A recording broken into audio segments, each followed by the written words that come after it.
I said at the beginning again, misconceptions. Can you pass the test? I want to go over a few misconceptions that I've heard over the course of my career, and you can see a few of these in the book, but a few misconceptions and see how you would do if I asked you this question.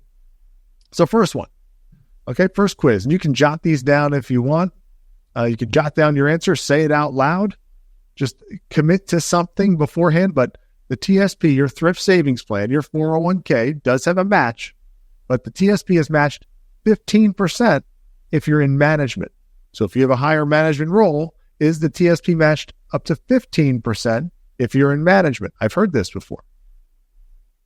That is incorrect. That is false, right? So this is one thing that I've heard. People have said, no, the TSP, I know it's only matched 5% typically, but if you're in management, it's matched up to 15%. And people are very convicted with their beliefs on this. You have to really dive deep to explain to them that this is incorrect. This is not true. The maximum matching on TSP is 5%. Number two, if you want to cancel your FEGLI, you need to wait for an open enrollment. If you want to cancel, I'll even put on there, if you want to cancel or reduce your FEGLI coverage, you need to wait for an open enrollment. Is that true or is that false? True or false? That also is false. You can cancel or reduce your FEGLI coverage at any time. You just cannot add coverage at any time without showing evidence of insurability. But you can reduce or eliminate your FEGLI coverage at any time. This was a misconception because people thought that you just had to wait for an open enrollment. Now, speaking of open enrollment, when it comes to FEGLI, open enrollment for FEGLI occurs once per year. Is that true or false? So when does open enrollment for FEGLI happen? Open enrollment occurs once per year. Is that true or false? That also is false. Now, open enrollment for your health insurance occurs every year, but open enrollment for FEGLI is extremely rare. I've only seen that one time in my history of working with federal employees, which is now over 12 years. I've only seen an open enrollment for FEGLI one time. Open enrollment for FEGLI is very rare and does not occur on an annual basis. Therefore, like the previous question asked, you do not have to wait for an open enrollment because they are so rare in order to make a change to your FEGLI as far as a reduction or an elimination of coverage. So open enrollment for your health insurance occurs every year, but open enrollment for your FEGLI does not. That is false. That's a little bit longer one, so just follow me on this scenario. If both you and your spouse are covered through a FEHB plan, a federal employee health benefit plan, and your spouse dies, your spouse passes away, the HR department will automatically reduce your premiums to reflect a single individual.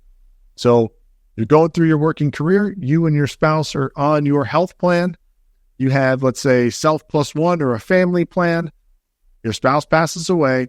HR will automatically reduce that upon the passing of your spouse and change that to a single person. Let's say your spouse, your self plus one, change that to a single person. Is that true or is that false? Is that true or is that false? That also is false. Now, I heard that. That was a misconception. Somebody thought that it was automatically taken care of. I said, how long ago did your spouse pass away? They would tell me, and I said, no, you have to make that change yourself. The federal government does not know that your spouse passed away unless you let them know. The same can be said about FEGLI option C. If you have FEGLI option C, which is for spouse and kids, and all the other options for FEGLI, including basic and all the other options, option A and option B, are for you, the federal employee. Option C is on your spouse.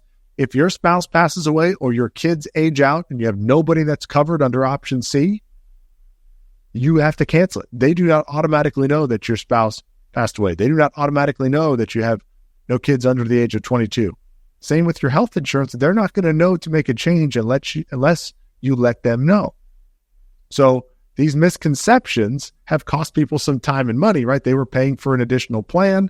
They don't get those monies back. They made the change, though. They can get it fixed, but they thought it was already taken care of. Misconception, false sense of security there. My federal pension, Social Security, and TSP income are not federally taxed. So when you retire and you get your pension, Social Security, and any income that you draw from TSP are not federally taxed. Is that true or is that false? True or false? If you said false, you're also correct. So this is a misconception that I saw. Hey, I work for the government. I've heard, this is what somebody told me. I heard that my pension, Social Security, and TSP are not federally taxed. Well, it depends on what tax you're talking about, but not federally taxed. You are going to be taxed as far as whatever portion of those benefits are taxable. You will definitely be federally taxed. Now, where the misconception came in is when it comes to state income tax. There are some states that do not charge state income tax on pensions, Social Security benefits, or 401k income. There are some states, like my home state of Texas, that do not have state income tax at all. So if you want to look at getting a pay raise or having less of your money come out in retirement, it might be beneficial to look at a state that does not charge tax on your retirement benefits or have state tax at all. But the misconception was that neither of those income options were taxed federally, and that is incorrect. That is false. You will have portions of those benefits taxed on the federal side.